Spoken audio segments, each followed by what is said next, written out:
Hello guys, welcome back, and in today's video I'm gonna be showing you how you can hard reset any of your Realme phone in case you have forgot your pattern or password and you need to remove that pattern or password. For that, first you have to power off your phone. Then you guys have to press and hold the power and volume down key simultaneously. Now as the Realme logo appear, release the power key while keep holding on to the volume down key until it gets into the recovery menu. Now here inside the recovery menu, select your language, then select format data, and then enter the code that is mentioned here, and then again tap on format. This will erase all the data on your phone.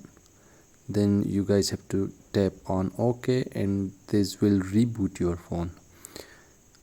After the reboot, it will take some time to load up, so you guys have to wait for it.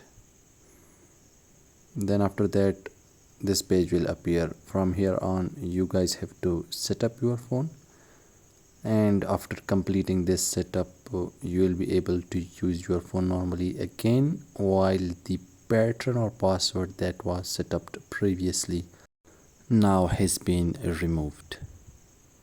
Thanks for watching.